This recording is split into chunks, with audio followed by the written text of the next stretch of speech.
கடைசி வாய்ப்பு. நாளை காலையில் சங்கர் சார்ட்ட கதை சொல்கிறதுக்கு வாய்ப்பு கிடச்சிச்சு. கதை சொல்கிறோம், ஒரு வேளை அவர் பிடிக்கலன்னு சொல்லிட்டாருன்னா ஊருக்கு போயிடலாம். இதுதான் என்னுடைய கடைசி வாய்ப்பாக இருந்தது. நான் வெயில் கதையை அவருக்கு நரேட் பண்ணுறேன். அவருக்கு பிடிச்சிருந்துச்சு.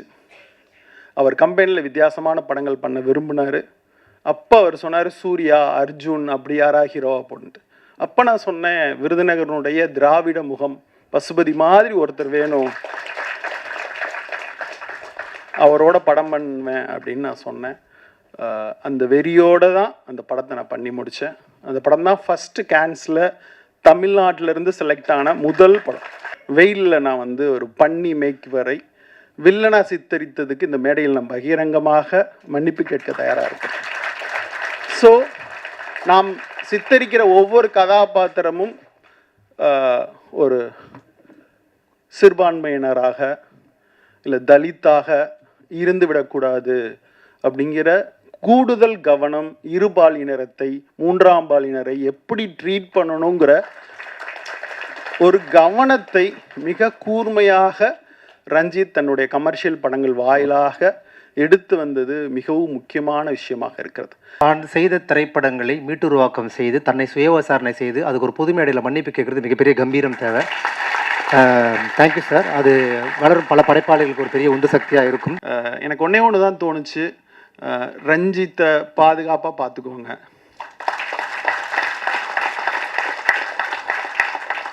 அப்படிதான் தோணுச்சு. ரொம்ப மிக அன்போடு மேடையில் நிற்பதற்கு மிகவும் மகிழ்ச்சியோடு நான் நிற்கிறேன். கவனமாக இந்த அரசியலை நம்ம படங்களில் சொல்லணுங்கிற கட்டாயமும் இருக்கிறது. இன்னொரு முக்கியமான விஷயம், இன்றைக்கி தமிழ் சினிமா மிகவும் மிகவும் மிகவும் மோசமான ஒரு காலகட்டத்தில் இருக்கிறது. நான் ஒரு ப்ரொடியூசராக கடந்த லாஸ்ட் படம் நான் தான் ப்ரொடியூஸ் பண்ணேன் என் ஃப்ரெண்டோடு சேர்ந்து. ஸோ இன்றைக்கி மேடையில் இந்த ப்ரொடியூசர் எல்லாம் பார்க்குறப்ப ரொம்ப ஆச்சரியமாக இருக்குது. ஸ்னாப்சிஸ் கொடுத்தா ஓகே சொல்லிடுவாங்க, பைண்டட் ஸ்கிரிப்ட்லாம் கேட்க மாட்டாங்க. அப்படிலாம் இல்லை, நானாக நெஞ்சு வலிக்க கதை சொல்லியிருக்கேங்க. 2:30 மணிக்கு கதை சொல்ல வர சொல்லுவாங்க. நல்லா பிரியாணி சாப்பிட்டு பல்ல குத்திட்டு சொல்லுங்கப்பா அப்படின்னு சொல்லுவாங்க. அடுத்தது நம்மளுடைய நிகழ்வுக்கு சிறப்புரை வழங்க தமிழ் சினிமாவின் மிக முக்கியமான ஒரு இயக்குனர், தன்னுடைய ஒவ்வொரு திரைப்படங்களும் தனித்த உலகத்தை உருவாக்கி மக்களிடம் கொண்டு சேர்த்த மாபெரும் திரைக்கலைஞன் இயக்குனர் வசந்தபாலன் அவர்களை மேடை கழிக்கும்.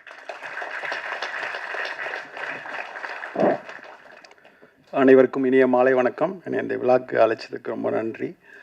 ரொம்ப உள்ள வரப்பே ரொம்ப இன்ஸ்பைரிங்காக ஃபீல் பண்ணேன், ரொம்ப எனர்ஜெட்டிக்காக ஃபீல் பண்ணேன். இவ்வளோ யூத் வாய்ஸ் இதை கேட்குறப்ப ரொம்ப எனர்ஜெட்டிக்காக இருந்துச்சு. ஒரு பழைய கதை தான் அது, எனக்கு நடந்த கதை. அந்த கதையை சொன்னால் அட்லீஸ்ட் உங்களுக்கு நீங்கள் இன்டர்வியூலாம் கேட்டிருப்பீங்க, இருந்தாலும் அந்த கதையை சொல்லணும்னு ஆசைப்பட்றேன். என்னுடைய முதல் படம் சரியாக போகல. நான் வந்து சோர்ந்து போயிருக்கேன். நான் வந்து இயக்குனர் சங்கர் அவர்களிடம் வேலை பார்த்தேன், கமர்ஷியல் உலகத்தினுடைய பெரிய ஒரு இயக்குனர். ஸோ நான் ஃபஸ்ட்டு படம் எடுத்தேன். அந்த படம் வந்து கதையாக ரொம்ப முக்கியமான படம். ஏதோ ஒரு காரணங்களால் அந்த படம் சரியாக போகல. இப்போ என்னை சுற்றி இருக்கிற மொத்த உலகமும் ஒரு கமர்ஷியல் உலகத்துக்குள் இயங்கிக்கிட்டு இருக்கு. அப்போ தான் தில், தூள், சாமி அது போன்ற படங்கள் வந்துக்கிட்டு இருக்கு. அப்போ ஒரு நாள் நைட்டு வந்து எங்கள் வீட்டில், ஏன்னா எனக்கு அப்போ 31 இயர்ஸ் ஆயிடுச்சு, மேரேஜ் ஆகலை அப்படின்னு ஒரு கடுமையான பொருளாதார நெருக்கடி இருந்த காலம்.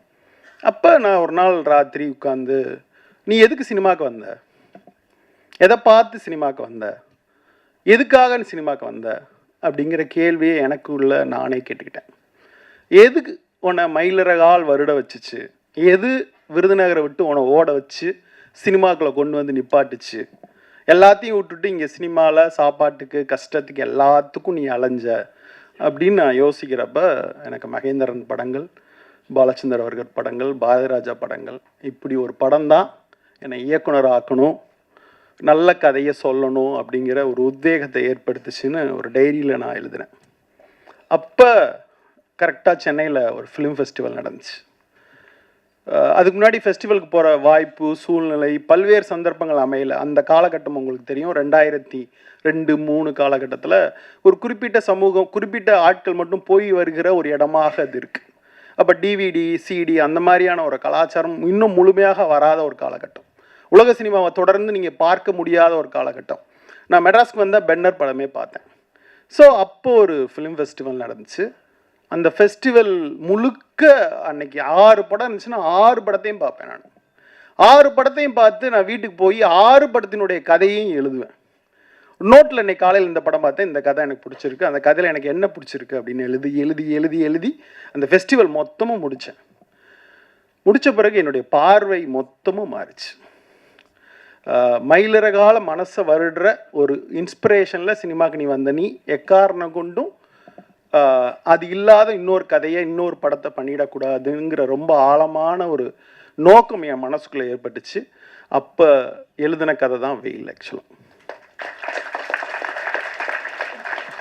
சோகால்டு இங்கே இண்டஸ்ட்ரி முழுக்க வெற்றி வெற்றி வெற்றின்னு கதாநாயகன் வருகிற ஒரு உலகத்துக்குள் இருந்து முதல்ல தோல்வியுற்றவனுடைய வாழ்க்கையை சொல்லணும்னு ஆசைப்பட்டேன்.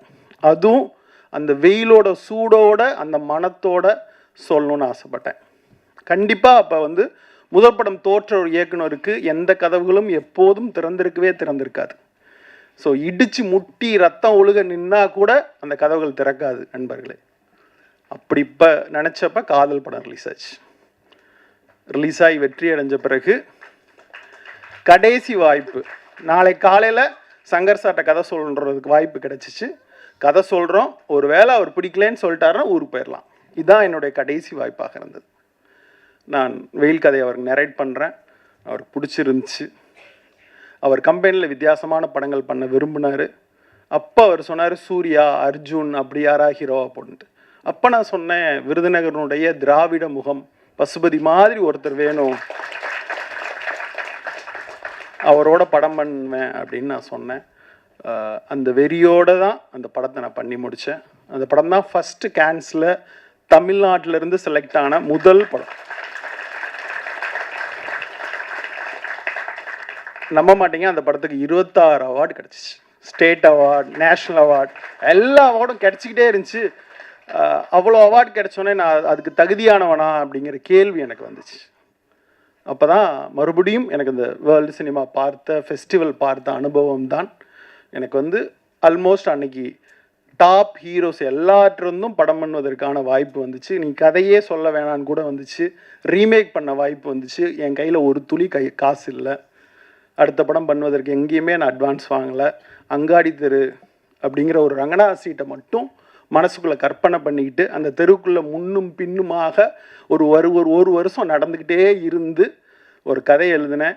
மறுபடியும் கேன்சர் ஸ்க்ரீன் ஆனப்போ ஐங்கரன் கருணாசன் அங்கே வந்திருந்தாங்க. அப்போ அந்த கம்பெனியில் 4 கமர்ஷியல் படம் நடந்துச்சு. போனால் போகுதுன்னு ஒரு நடந்த படம் தான் அங்காடி தெரு.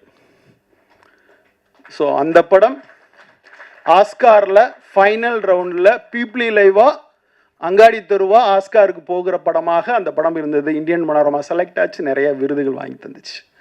ஸோ ஒரு ஃபெஸ்டிவல் யாரை உருவாக்கலையோ எனக்கு தெரில. ஆனால் அப்படி உருவான அந்த ஃபெஸ்டிவலால் உருவான ஒரு ஆள் தான் நான் ஆக்சுவலாக. ஸோ ஃபெஸ்டிவல் யாரோ ஒருவருக்கு ஒரு கதவை திறந்து வைக்கும்னு நான் ரொம்ப ஆழமாக நம்புகிறேன். ஸோ நினைக்கிறேன், அதை நான் ஒவ்வொரு நாள் நினச்சிக்கிட்டு இருக்கேன். அப்புறம் இதுக்கு முன்னாடி ரஞ்சிதா வர்றதுக்கு முன்னாடி தலித் பற்றிய பார்வை, ஜாதி பற்றிய பார்வை, இல்லை அதிகாரம் பற்றிய பார்வை இங்கே தமிழ் சினிமாவில் வேற ஒன்றாக இருந்தது. நிஜமாவே நாகராஜ் மஞ்சுளே வந்த பிறகு, ரஞ்சித் தமிழுக்குள் வந்த பிறகு, மாரி செல்வராஜ் உள்ள நுழைந்த பிறகு நான் அந்த மொத்த பார்வையும் மாறியது. ஆக்சுவலாக வெயிலில் நான் ஒரு பன்னி மேய்க்கு வரை வில்லனா சித்தரித்ததுக்கு இந்த மேடையில் நான் பகிரங்கமாக மன்னிப்பு கேட்க தயாராக இருக்கேன்.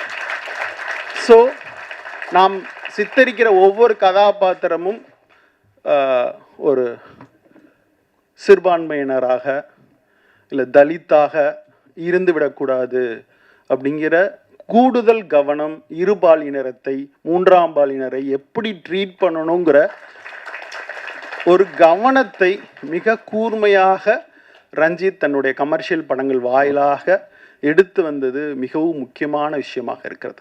அந்த மாற்றம் மிக முக்கியமான மாற்றம் மொத்த தமிழ் சினிமாவிலே அது மாறிடுச்சு. இப்போ ஒரு பெரிய படத்தில் ஒரு சின்னதாக ஒரு சாலையில் வேலை செய்பவரை குறை சொன்னால் கூட ஃபேஸ்புக்கில் ஒரு 10 பேர் எழுதுகிற அளவுக்கு அரசியல் படுத்தப்பட்டிருக்குது. கலையினுடைய முக்கியமான வேலையாக நினைப்பது அரசியல் தான் நினைக்கிறேன். அது வந்து அந்த வேலையை மிக சிறப்பாக ரஞ்சித் வந்து அந்த ஒரு அகல் விளக்கை ஏற்றி வச்சது இன்றைக்கி வந்து அப்படி அப்படி அவ்வளோ அழகாக எரியுது. ஒரு இயக்குனர் வந்துக்கு பெரிய ரஜினி படம்லாம் கிடச்ச பிறகு, காசு கிடச்ச பிறகு கல்யாண மண்டபம் கட்டலாம், ஸ்டுடியோ கட்டலாம், கொடைக்கானலில் இடம் வாங்கலாம், என்ன வேணால் செய்யலாம். ஆனால் ஒரு லைப்ரரி துவக்கணும் கூகை.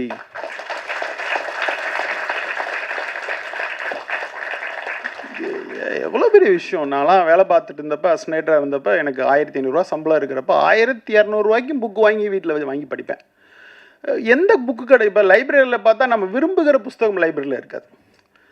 நான் வாங்கணும்னு நினைக்கிற புஸ்தகம் விலை அதிகமாக இருக்கும். இப்படி ஒரு காலகட்டத்தில் நான் 92, 93 ஒவ்வொரு புக் ஃபேருக்கும் போய் இந்த புக்கை வாங்க முடியாதான்னு ஏங்கிக்கிட்டு இருப்பேன். இப்போ ஓரளவுக்கு வாங்க முடிகிற காலம். ஆனால் உதவி இயக்குனராக இருப்பவர்களுக்கு எந்த புஸ்தகத்தை படிக்கணும், எந்த புஸ்தகத்தை படிக்கக்கூடாது, என்ன செய்யணும், என்ன செய்யக்கூடாது அப்படின்னு தெரியாத ஒரு காலகட்டம். ஆக்சுவலாக என் கையில் தாவரங்கள் உரையாடல் வந்து சேர்வதற்கு அவ்வளோ நாள் ஆச்சு.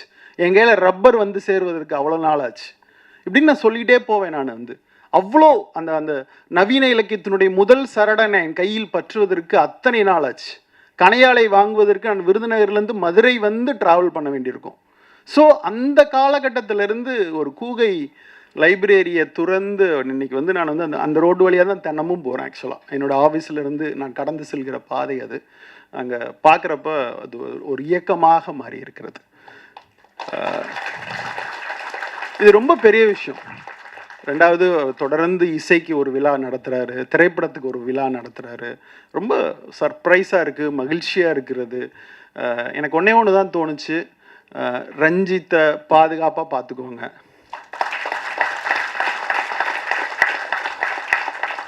அப்படிதான் தோணுச்சு. ரொம்ப மிக அன்போடு மேடையில் இருப்பதற்கு மிகவும் மகிழ்ச்சியோடு நான் இருக்கிறேன். கவனமாக இந்த அரசியலை நம்ம படங்களில் சொல்லணுங்கிற கட்டாயமும் இருக்கிறது. லப்பட்டா லேடிஸ் ஆஸ்காருக்கு போகிறப்ப அதுக்கு எதிராக ஒரு குரலை கூட நம்ம வந்து எழுப்புற இடத்துல இருக்கணும். இப்போ வந்து விஸ்வா சொன்னாங்க, கொட்டுக்காளி வந்தப்போ எனக்கு அவ்வளோ வேதனையாக இருந்தது. அதுக்கு எதிராக ஒரு குரல் வந்தப்போ அது யார் பார்க்கணும் யார் பார்க்க வேணாங்கிறது ஒரு இயக்குனர் சொன்னப்போ எனக்கு வந்து அவ்வளோ கோபமாக இருந்துச்சு. ஸோ அது மாதிரி நம் எதிரான குரலை மிக கவனமாக பதிவு செய்ய வேண்டும். இன்னொரு முக்கியமான விஷயம், இன்றைக்கி தமிழ் சினிமா மிகவும் மிகவும் மிகவும் மோசமான ஒரு காலகட்டத்தில் இருக்கிறது. நான் ஒரு ப்ரொடியூசராக கடந்த லாஸ்ட் படம் நான் தான் ப்ரொடியூஸ் பண்ணேன் என் ஃப்ரெண்டோடு சேர்ந்து. ஸோ இன்றைக்கி மேடையில் இந்த ப்ரொடியூசர் எல்லாம் பார்க்குறப்ப ரொம்ப ஆச்சரியமாக இருக்குது. ஸ்னாப்சிஸ் கொடுத்தா ஓகே சொல்லிடுவாங்க, பைண்டட் ஸ்கிரிப்ட்லாம் கேட்க மாட்டாங்க. அப்படிலாம் இல்லை. நானாக நெஞ்சு வலிக்க கதை சொல்லியிருக்கேங்க. 2:30 மணிக்கு கதை சொல்ல வர சொல்லுவாங்க. நல்லா பிரியாணி சாப்பிட்டு பல்ல குத்திட்டு சொல்லுங்கப்பா அப்படின்னு சொல்லுவேன். கதை சொல்கிறதுக்காக போயிட்டு மதியத்துலேருந்தே சாப்பிடாமல் இருப்போம். அப்புறம் டீ சாப்பிட்டுட்டு நின்று கதை சொல்லிட்டு வெளியே வந்தால் வாந்தியாக வரும், டீ சாப்பிட முடியாது. இன்னமும் நரேஷன் கேட்டுடலாமா அப்படின்னு சொல்லுவாங்க. இன்னமும் நெஞ்சு வலிக்க நரேஷன் சொல்கிற ஒரு இயக்குனராகத்தான் இந்த மேடையில் இருக்கிறேன். ஸோ இது மாதிரி குளோனிங், இங்கே மேடையில் இருந்த 4 ப்ரொடியூசர் மாதிரி குளோனிங் பண்ணி ஒரு 10,000 பேரை தமிழ் சினிமாக்குள்ளே இறக்க முடியும்னா தமிழ் சினிமா மலர்ச்சியாக மாற வேண்டிய காலகட்டம் வரும் நான் நம்புகிறேன். இது எல்லாத்தையும் தாண்டி நம்மளுடைய ஃபஸ்ட் லுக், நம்மளுடைய ப்ரெசன்ஸ், எப்படி ப்ரெசன்ட் பண்ணுறோம், எந்த கதை வயபிலிட்டியாக மாறுது, இப்படின்னு பல்வேறு விஷயங்கள் இருக்குது. இன்றைக்கி தினத்தந்தியில் நீங்கள் பேப்பர் எடுத்து பாருங்கள், வெள்ளிக்கிழமை 12 படத்தினுடைய குவார்ட்டர் பேஜ் விளம்பரம் வருது. அதில் ஒரு விளம்பரம் மட்டும் ஒழுங்காக டிசைன் பண்ணப்பட்டிருக்கு. மிச்சப்படுத்த ஆடியன்ஸ் ஏன் போய் தேட்டரில் பார்க்கணும்? இப்படி ஒரு நிலைமை உங்களுக்கே தெரியும். இந்த மாதிரி பல்வேறு விஷயங்கள் நீங்களே அண்டர்ஸ்டாண்ட் பண்ணிக்க முடியும். ஆனால் இன்றைக்கி 2 தயாரிப்பாளர் சங்கங்களுக்குள்ள சண்டை, பெப்சி ஒத்துழைக்க மாட்டேங்குதுன்னு இன்றைக்கி வெளியே இருக்கிற பிரச்சனையெல்லாம் பார்த்தா ஓடிடி வாங்க மாட்டேங்குது படத்தை, தேட்டருக்கு போனால் ஷோ நம்மளுக்கு கொடுக்க மாட்டேன்றாங்க, ஷோ கொடுக்கலன்னா ஷோ கேன்சல் ஆகுது. இப்படின்னு இங்கே இருக்கிற பிரச்சனை படம் எடுக்கவே விடாத அளவுக்கான பிரச்சனையில் டூரிஸ்ட் ஃபேமிலி மாதிரி ஒரு ட்ரெய்லர் பார்த்தேன். பிரமாதமாக இருந்துச்சு. எனக்கு ட்ரெய்லர் பார்க்குறப்ப அவ்வளோ ஒரு சின்ன ஒரு சீனை காமிக்கிறப்பவே அவ்வளோ அழகாக இருந்துச்சு. ஸோ அந்த மாதிரி சின்ன படங்கள், கொட்டுக்காளி போன்ற ஒரு அழகான ஒரு மலர் தொடர்ந்து மலரட்டும். என் மனமார்ந்த வாழ்த்துக்கள். Thank you so much. ரொம்ப ஒரு யங்ஸ்டர்ஸ்க்கு ரொம்ப இன்ஸ்பைரிங்கான ஒரு குவாலிட்டி அவர் இங்கே விட்னஸ் பண்ணியிருக்காரு. தான் செய்த திரைப்படங்களை மீட்டுருவாக்கம் செய்து தன்னை சுய விசாரணை செய்து அதுக்கு ஒரு பொது மேடையில் மன்னிப்பு கேட்குறது மிகப்பெரிய கம்பீரம் தேவை. Thank you sir. அது வளரும் பல படைப்பாளிகளுக்கு ஒரு பெரிய உந்து சக்தியாக இருக்கும்.